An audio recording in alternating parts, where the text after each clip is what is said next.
everyone. Thank you so much for being here. I want to give a really special thank you to all the participants, the caucus leaders, and the speakers for being here. I'm Helena, and I have the honor of leading tonight's faith sharing meeting. And yeah, thank you so much for kicking off Pride with us. So tonight is all about making connections, being known by our fellow Dignity members, and just being brave. So with that, I'm just going to start with tonight's prayer. And the first prayer is from Deuteronomy 31:6 from the New International Version. Be strong and courageous. Do not be afraid or terrified because of them, for the Lord your God goes with you. God will never leave you nor forsake you. And the second one is from John 10:14. I am the good shepherd. I know my sheep, and my sheep know me. And with that, I'm going to hand it over to the caucus leaders to introduce themselves and tell you guys a little bit about who they represent and who they are. And I'm going to pass it over to Honor. You ready, Honor?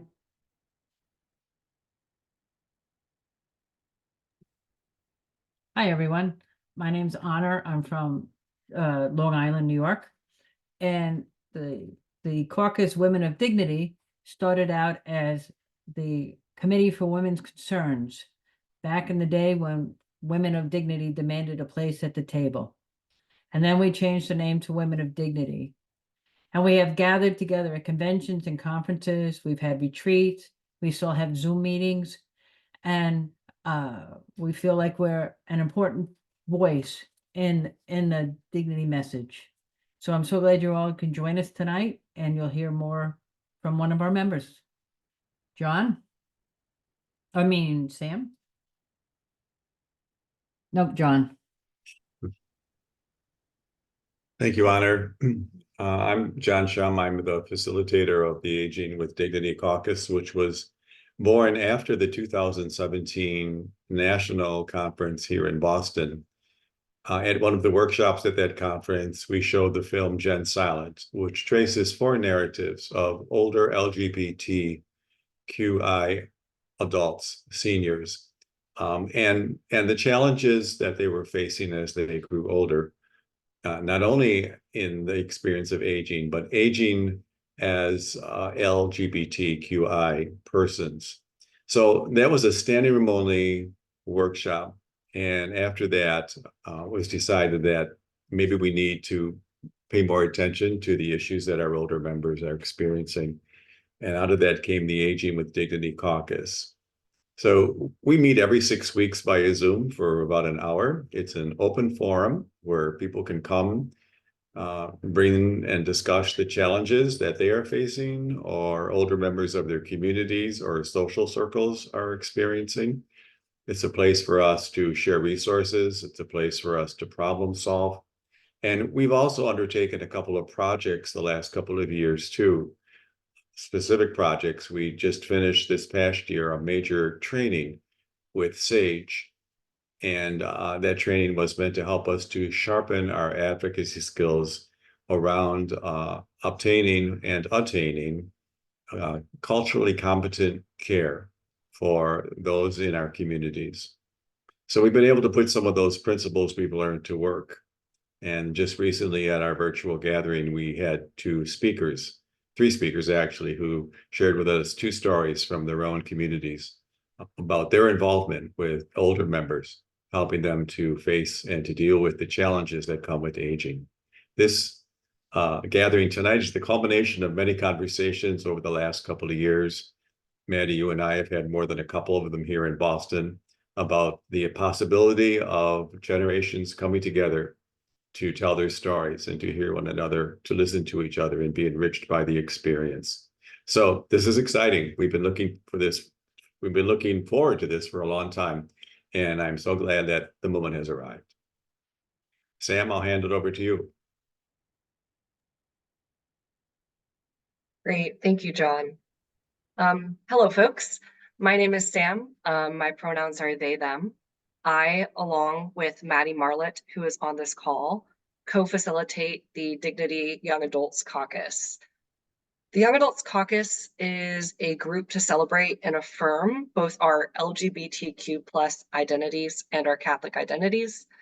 In case you are wondering, young adults is a loosely applied term. We will take folks anywhere from 18 to 39. We also welcome folks who are not sure of their LGBTQ identity or are not sure where they stand with their Catholic faith. We meet for about an hour to an hour and a half once a month. Our meetings are pretty casual. We'll play a game or we'll discuss the topic at hand. To note, though, our meetings are not recorded and we don't share any personal details that might come up in the meetings once the meeting is over. So if you're interested in learning more, you're welcome to reach out to us at DYACteam@DignityUSA.org or just stay on this call to learn more. Thank you for having us. Helena, I will pass it back to you.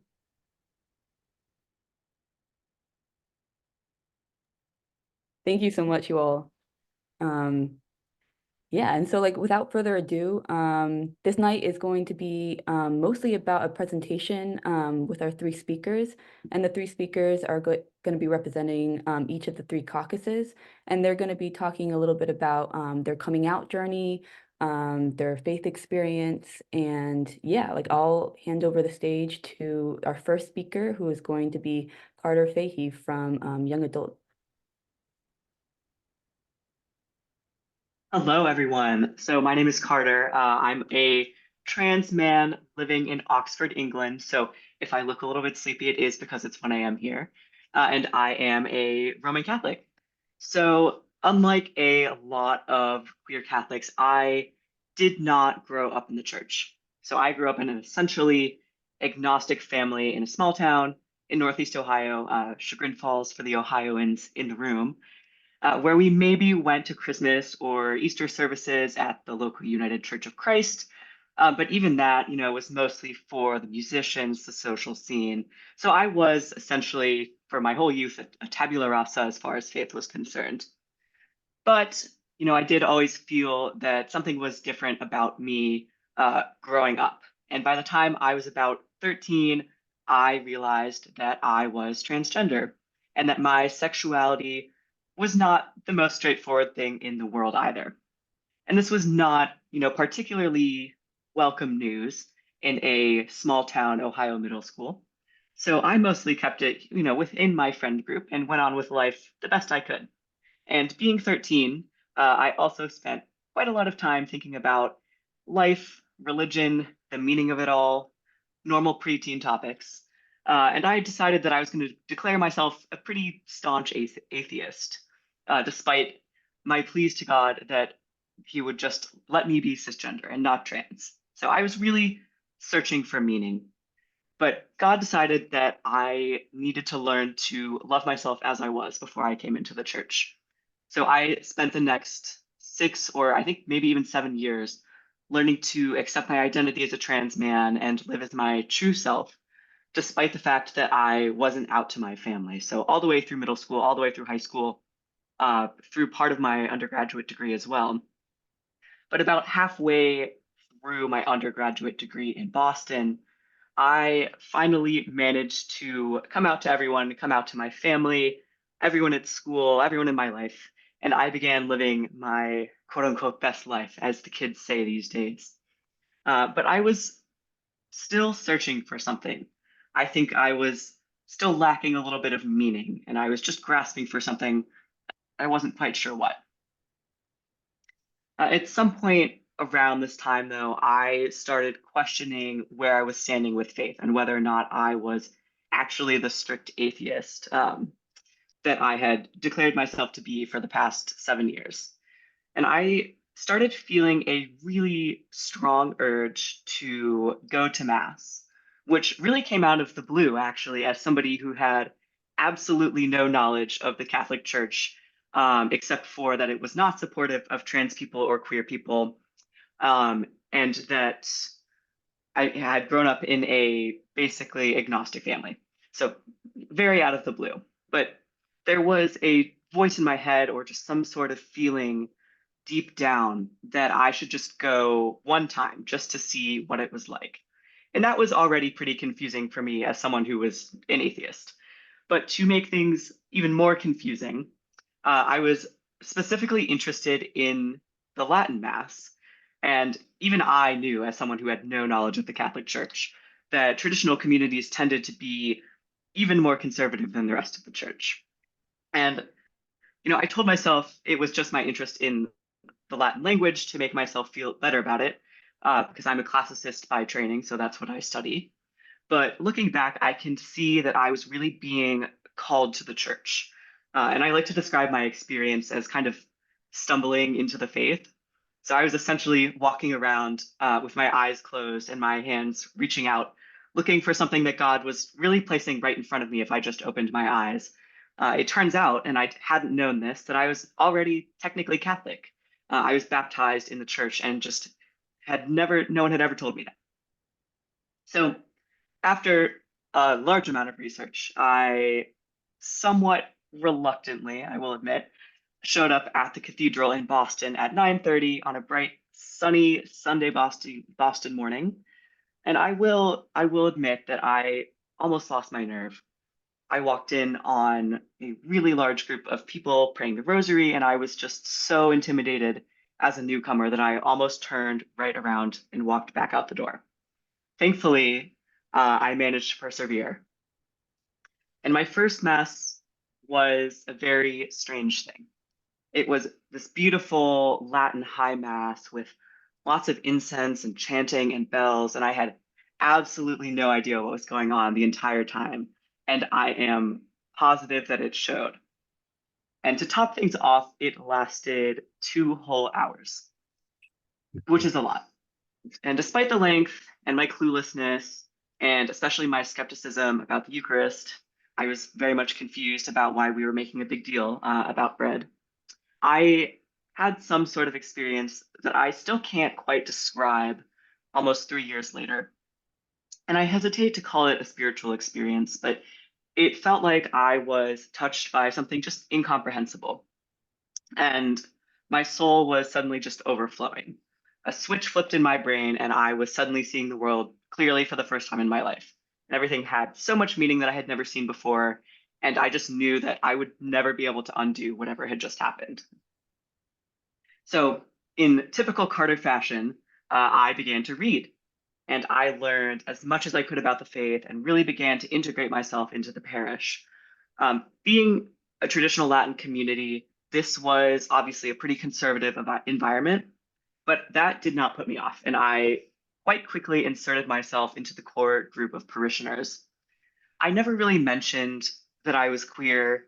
And despite, regular homilies and coffee hour discussions about, the evils of queer people and the fact that I really didn't pass well at the time, I never encountered any personal hostility. And it was almost like they couldn't fathom that a trans person could be an enthusiastic Catholic in such a traditional space. And oh boy, was I enthusiastic. It was immediately clear to me that there was a reason that I was called to the church, that God had something in mind for me. So I threw myself into the faith with probably reckless abandon. I didn't know exactly what God wanted me to do, but I did know that the church wasn't living up to its mission to love and that I needed to do something about it. But because I had started off with a strong sense of my own identity and worth, I wasn't particularly bothered by the fact that the church's teaching isn't inclusive. But I began to think that it would be nice to have some sort of community to understand what it was like to be a queer Catholic. I was never really ashamed of my identity, but I was looking to get out of that isolating space. And change comes from community. So I started looking to Dignity and New Ways and Outreach and all these other groups. And I didn't really participate, but I kind of kept up with the news, and it was really heartening to see that I wasn't alone. But after almost a year of going to the TLM, I had to find a new church, and I started going to St. Cecilia's in Boston, which is, a famously inclusive and very large parish. And just the size of the parish was making me feel very alone, despite the fact that it was an accepting church. And I didn't really feel particularly comfortable in the community. So it was at this point, looking for this community, that I applied to be part of the Dignity World Youth Day pilgrimage to Lisbon in hopes that I might get more involved and show other Catholics that queer identities and the Catholic faith aren't in opposition. And I was so, so lucky to be able to go with such a wonderful group of people, and that week has had such a huge impact on my faith. We met so many people who were thrilled to see us and support us, way more than I ever thought would be possible. There were some challenges, but I learned that I can make a difference. I'm capable of speaking up and being an advocate. But one of the most important moments on that pilgrimage for me was a moment of coming out. I am an introvert by nature and not usually want to tell people that I'm trans. And at that point, I was also a bit hesitant about publicly identifying myself as a Catholic. But with the strength of the Spirit and the support of our Dignity group, I stood up in front of thousands of people and came out as a trans Catholic in front of an archbishop. And I asked the Archbishop of Sydney whether or not there was a place for trans people in the church. I never ever thought that I would do something like that. And to this day, I still struggle to come out to supportive people one-on-one, let alone a crowd of young Catholics. And we were stopped by so many people who were just so excited. And the Archbishop, who was really quite conservative, reached out to us afterwards. And I just was just so blown away that I could be involved in such a global expression of God's love. But so far in the story, I've actually not been a fully participating Catholic. It took me 2 years to get confirmed. I've now moved to Oxford to do my master's degree, and I'm part of a small college which also houses a community of Dominican friars who have just been the most amazing and supportive Catholics I've ever met and have really gone above and beyond. So I spent 7 months preparing to be confirmed with the prior of the community, and in that time, I really did realize that God is calling me to serve as a visible witness of radical love in religious life, even though that sounds like an impossible vocation. So I was finally received into the church on April 19th with St. Martin de Porres, who was accepted as a Dominican brother after showing his immense love for God, as my confirmation saint, and a particular devotion to St. Dominic and Thomas Aquinas, which maybe are not the most popular saints sometimes. But as part of my mission to do God's will, I've been really lucky to study theology here with different orders from all over the world, and I've just been blown away by the support and respect I've been getting from people in the church, and it's really given me so much hope for the future of the church. And it's been a great way to learn about new ways to advocate for the community, both through Dignity and through the Dominican community. So even though, or maybe because they have such vastly different personalities, being immersed in these strong Catholic communities has really deepened my faith and my certainty that I'm being called to dedicate my life to God and to the church entirely, despite the challenges. But throughout it all, I can really see the Spirit at work, and I pray that I might continue to be guided and that we all continue to be guided. And I'll hand it back over to Helene.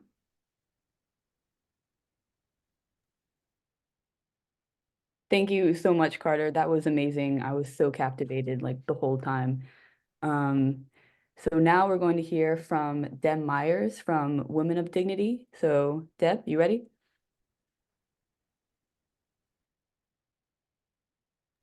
As ready as I'll ever be. Well, first, I guess I should introduce myself. My name is Deb Myers. I'm living in San Antonio, Texas, and I am a cradle Catholic, and my faith has always been an important part of my life. And thinking about this conversation made me realize that I was just barely coming out 40 years ago.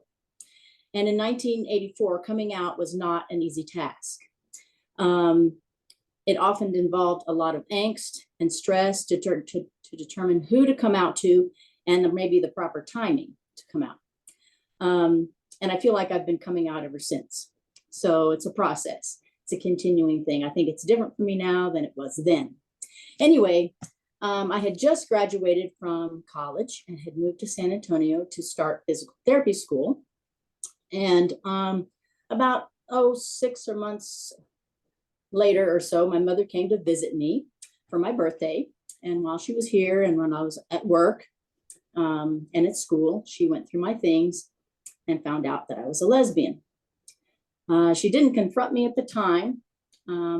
She left and went home and then managed to confront me later by phone and basically disowned me and took my money, which I had saved to go to school. So I was in quite a state. I was devastated, to say the least, feeling lost. I was barely out to myself and only out to a couple of people here in San Antonio at the time. And I was definitely not ready to be out to my mother, who was a cradle Catholic herself, born and raised in Spain, and rather traditional. So, but I was very fortunate. A close friend led me to Dignity San Antonio, where I met Paula Reeder and Nikki Valdez. And at this point, I guess I could say the rest is history, but for those of you who know me, but there is much more to the story. I quickly became involved in the Dignity chapter. I started playing guitar at the encouragement of Lydia Bosquez and Paula Reeder, and I still play guitar to this day for the chapter. I then became quickly involved in chapter leadership, and was beginning to understand that Dignity San Antonio was quite unique in that the chapter had a significant number of women compared to men, almost half, whereas most chapters in Dignity, with the exception of Dignity Boston, were 80 to 90% men and about 10 to 20% women at that time. One thing I think to note is that Dignity San Antonio had always been very inclusive and welcoming of women, and used inclusive language almost from its very beginnings. It's been very hard for me to kind of trail this adventure, but I will start off with the fact that I remember writing an article for the national newsletter as a chapter CWC chair about ways that chapters could be more welcoming to women. And by the way, Honor already mentioned, but CWC was the Committee for Women's Concerns, which is what we were before what we are now, which is the Women of Dignity. At that time, there was a big push for inclusive language throughout the organization, which brought about significant theological discussion and major adjustments for many of our communities, some of who resisted the use of inclusive language since it didn't follow traditional liturgy. Then before I knew it, I was involved on the regional level as a regional director. And I'm not sure exactly the timing of all that, but then Nikki Valdez and Janet O'Day, may they both rest in peace and power, became the national CWC chairs. And my first real involvement that I remember with the Women of Dignity was when Nikki and I drove out to San Diego for a women's retreat. And I think that was in the early 90s. And since then, I've always felt a deep connection to the women of the organization and wanted to help maintain our connections and friendships. And I do feel like we have maintained strong connections and friendships throughout the years and managed to create great ways to express and live out our faith and our spirituality through a variety of activities that Honor already mentioned. So back to a little bit of chapter history with regards to women and the CWC. Bruce Jarstifer, who was an advocate for women and also of inclusive language, and was instrumental. He was very instrumental in developing our chapter resources for inclusive language and unique and diverse liturgies. He created templates and booklets, and we have an online resource for all of our liturgies, and we still use those templates today. And he also has passed away. He passed away in 2010. Bruce was also a wonderful liturgist and musician. He played the keyboard for our chapter. And when he left San Antonio with his partner, Don, so that Don could pursue his graduate education, our chapter went through some really difficult times. And there was a push from a group of the men in the group to use a more traditional liturgy, i.e. non-inclusive language. Their rationale was that more people would come to liturgy if we did so. The women in the chapter held their ground, insisting that inclusive language was a value of our chapter, and not just the chapter, but of the national organization. The men continued to push the issue, and so it was decided as a group for us to go through some mediation. It was a very stressful time and created significant tension in our chapter, which impacted attendance at liturgy and participation in many of our social activities. We did pursue mediation, and the conclusion of the mediation was that inclusive language is a core value of our community, and that we should not compromise that, and we should hold to our values. We have been and also have continued to be gifted with presiders who are comfortable with and are advocates for the use of inclusive language at our liturgies. I would say that the journey for the Women of Dignity has been a struggle and a challenge, both at the local and the national level. But I do feel at this time there is deep respect and honor for the women in our organization, and we are very well represented at all levels. And I really do appreciate the work of those that came before me to lay that path, and those of us who have stuck it out throughout the years. So that's my 2 cents for this evening, and I really thank you all for your time.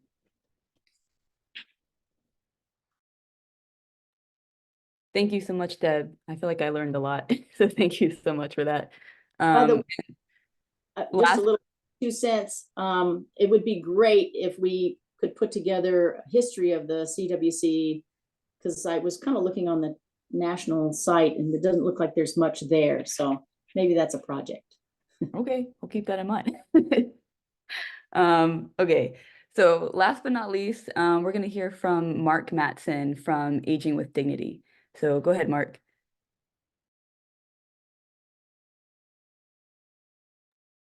There, now that I'm unmuted, it's good to be with so many of my friends this evening, and representing the Aging with Dignity caucus. So here I am representing the older folks tonight. So a little bit of context about me.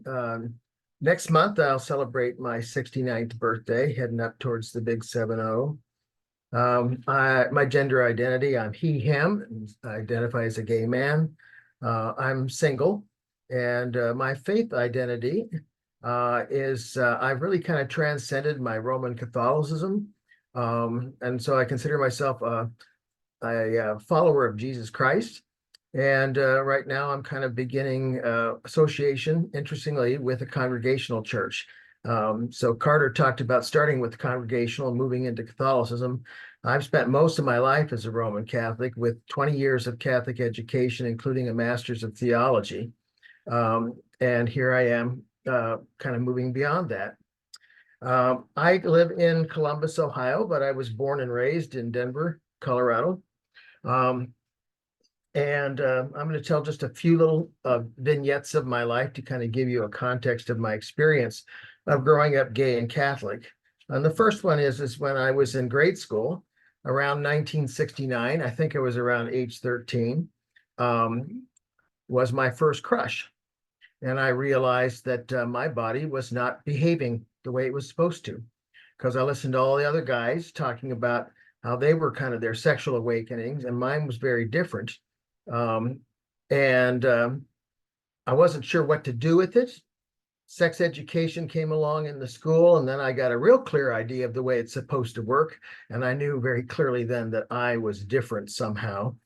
And I went looking for answers, and I don't know, mistakenly, whatever, went to the catechism and found a section on homosexuality, which basically at that point in time, different language, but it's the equivalent of intrinsically disordered and fundamentally inclined toward evil. So I learned very quickly at that time that if there was ever a crack in my door, it slammed shut. At that point, I went on into Catholic high school. graduated at the top of my class, and I earned a scholarship to the Catholic University of America in Washington, D.C. At that point in time, my family was third generation Coloradans. I was the first person to go east of Denver. So I headed off to Washington, D.C., drove across the country, and started off life there. I'm going to tell you a story from then. I think maybe it was my junior year. 1976 was the time. My roommate, Steve, and I been together for a couple of years as roommates. I was studying in the library. I came home from working on my paper kind of late and walked in on Steve and his girlfriend. Embarrassing moment, but also one in which I just got very angry. I threw my books to the ground and I slammed the door shut and walked out. What was I angry about? I was angry that Steve could let himself be touched, that Steve could be physical with somebody. I was totally in the closet. I was mad, I was jealous, and I was in a predicament because I left the dorm building and went out into the woods that night. It was next to a forest to get lost. And I thought, how am I going to explain my behavior? Because they would think that it was because I was somehow judging them. I wasn't judging them at all. I was just jealous. And now, how could I explain myself without coming out? I found some ways to do it, but I did not come out. So I graduated in 1977, and moving ahead, around 1980, 81, I decided to resolve this issue by becoming a priest. I joined the Paulist Fathers and then moved to New York City for my novitiate. And something happened that I would have never bet anything on. So I was 24 at that point. I'd never let myself be touched in any kind of a physical or intimate way. Still very much in the closet and in denial. I've not talked to anybody that I knew of that was gay. And in my novitiate class, I find myself in a class of 13 with 11 gay men. And I mean, irony of ironies, it's almost like God sent me there saying, no, you're not going to run from this issue. You're going to deal with it. And I did deal with it because I fell in love with one of my classmates. And it was such a wonderful, marvelous experience to be touched intimately, to be kissed, to be held, that I knew at that point in time, this was not evil. It was true to who I was. But while it was marvelous to be in love, it was also a predicament because now I'm in the seminary. What am I going to do with this? My lover left after 1 year. I decided to stay on for a second year because I was really called. I think I was called to the priesthood, and I was fortunate to have a Jesuit priest who was my spiritual advisor, who listened to me for a year, kind of worked through this dilemma. My lover, Michael, and I exchanged letters. This was before email. And I think I remember about 2 letters a week. I still have all those letters. And at the end of the second year, my spiritual advisor said, Mark, you need to make a decision.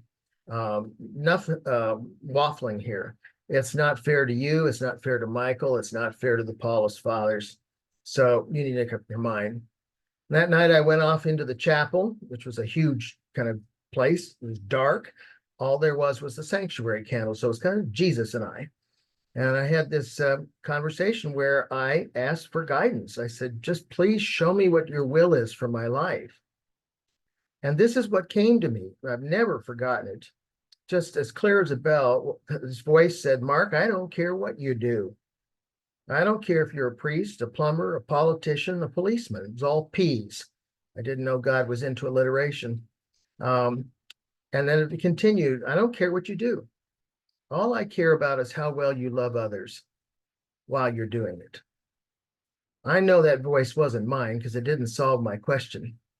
But I decided that I would never be a good priest if I didn't learn how to give myself in love to a human being. So I packed up my bags, left Washington, D.C., and followed my love, first love, to Columbus, Ohio. And the rest of is history, as they say.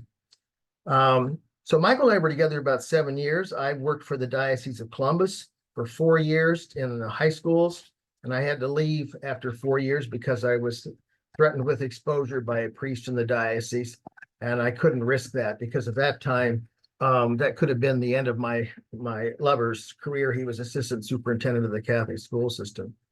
I forgot to mention when I was in college in DC, AIDS was running rampant. I lost a number of my friends in college during that time. So it was still a scary time to be out. I'll wrap up my story with the last one, which is coming out to my parents. And that was around 1985. I was age 30. And the reason I decided to do that was because I'm the youngest of three. My other brothers are 10 and 13 years older than I am. My parents were married in 1940. They were getting older, and we were increasingly becoming strangers, talking about the weather a lot, or about national politics or stuff, but not talking about the things that really matter, about the things of the heart. So I packed myself up, went out to Denver, as I did every Christmas, to spend time with them, pledging to myself that I would come clean with them. And every day I chickened out. But the night before, we went to dinner at my aunt's house. And my aunt, who was a nun with the Sisters of Charity of Cincinnati, so we were going to the convent. And we were in downtown Denver, stopped at a light. And I was in the back seat. Mom said to my dad, "Clifford, look at that young man in the car next to us." So he looked over, so did I. And he said, "Yeah, what about him?" "Look at that, he's got his ear pierced. I see that more often. I wonder what that's all about." Of course, I'm in the back seat waiting to hear about this answer. And my dad said, "Yeah, I remember reading about that." He said, "I think that means he's a lesbian." So I thought in the back seat, I thought, well, great. Now I got to tell him I'm a lesbian. Right neighborhood, wrong house. But those were the times, because my father's information probably came from Reader's Digest. At that time, I had never heard the word gay or homosexual on television in any positive way until it was All in the Family, Archie Bunker. A scene with Archie Bunker, was a positive thing. Now, the next morning I came out, and I was so afraid that I would lose my mother's, my relationship with my mother. She was so thoroughly Irish Catholic. And so when I finally got the words out and I'm in tears, my mother said to me, "Oh, honey," she said, "did you think we wouldn't love you? Of course we love you." And she got up from her chair and came over and put her arms around me. Now, that was great. I wouldn't have bet anything in the world on that response, given all our years in the church and everything in the society around me. And I learned a lesson, which was I learned about my own prejudice. I had prejudged my mother by all those external things. I didn't give her the credit. Now, it could have gone either way, and I've known friends who had a very unpleasant reactions, like Carter talked about this evening. But that was my experience of coming out. And with that, I'll wrap it up, and I thank you for listening tonight. Yeah, thank you so much, Mark. And thank you so much to all of our speakers. It takes so much courage and so much vulnerability and openness to share your stories. So I feel really, really honored to have been able to hear you guys speak. And no, thank you, Darby. I just want to keep you guys for a few more minutes because we do have a special announcement about a new companionship program that's coming to Dignity. So it's just gonna be like a little infomercial here. We're still working out some of the timing and the kinks and everything like that. So this is gonna be a little surface levels, but I just wanted to let you guys know about it right here while we're all gathered. So the companioning program, we're going to be encouraging a lot of people to show up, people from all different generations, kind of like it was here today. Yeah. And you're paired with Done. you're going to be paired with another person. And I'm going to actually pass it on to Marianne right now, because she's going to share a little bit about the general overall mission of this new program. So Marianne.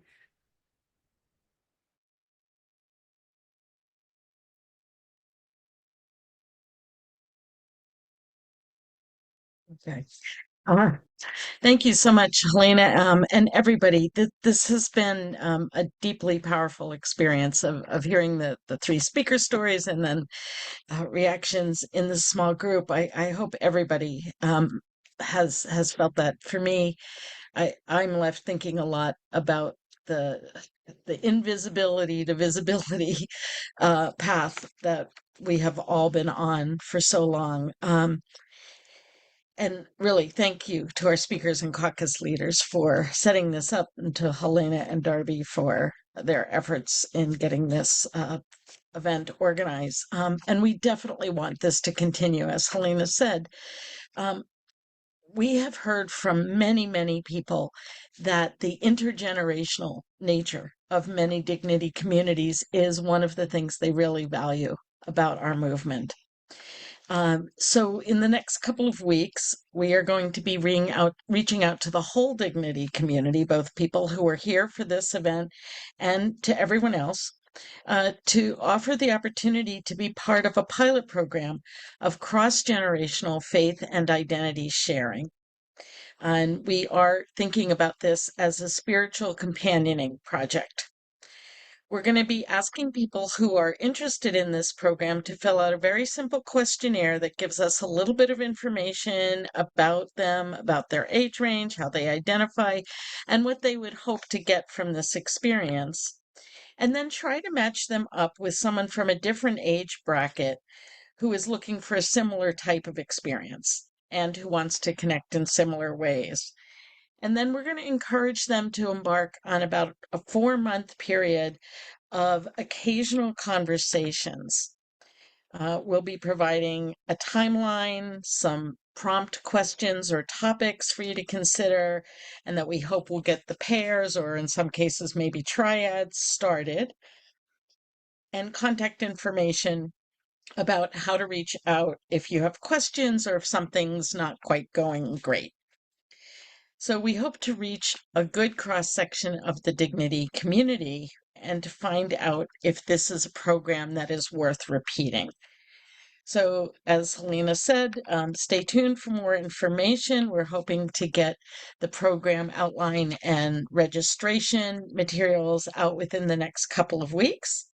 And in the meantime, feel free to contact Helena, Darby, or me, and we'll put all those emails in the chat if you have any thoughts on this initiative. As I said, we've been talking about doing some sort of formal intergenerational kind of program for a while now, and it's really great to know that it is coming to fruition, primarily through the efforts and leadership of our caucus chairs from the Aging with Dignity, Women of Dignity, and Young Adult Caucus. So thanks for all the effort that you've put into that.